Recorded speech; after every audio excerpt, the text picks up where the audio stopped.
5 సంవత్సరాల ముందు ఈ సమయంలోనే కదా కరోనా అనే మహమ్మారి మెల్లగా చేరి ఒకేసారి పెరిగా అందరినీ భయపెట్టింది.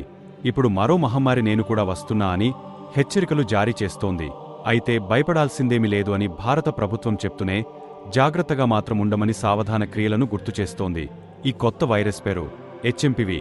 భారతదేశంలో ఇప్పటివరకు 11 కేసులు నమోదయ్యి కానీ చైనాలో రోజురోజుకి దీని ప్రభావం పెరిగిపోతుంది.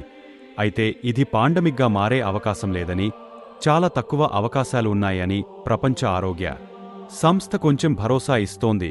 కరోనా మహమ్మారిని ప్రపంచం మర్చిపోలేదు కనుక ప్రతి కొత్త ఇబ్బందిని పెద్దగా చూడాల్సిన అవసరముందన్నమాట నిజమేనని వైద్య నిపుణులు జాగ్రత్త చెబుతున్నారు. జలుబు, జ్వరం వంటి సాధారణ లక్షణాలుంటాయని, అవి అనిపించగానే వైద్యుని సంప్రదించడం మంచిదని వైద్య నిపుణులు చెబుతున్నారు. అది ఎక్కువైతే పరీక్షల ద్వారా నిర్ధారించబడింది కనుక అజాగ్రత్తగా మాత్రం ఉండొద్దు అని ప్రజలకు సూచిస్తున్నారు. ఇప్పుడు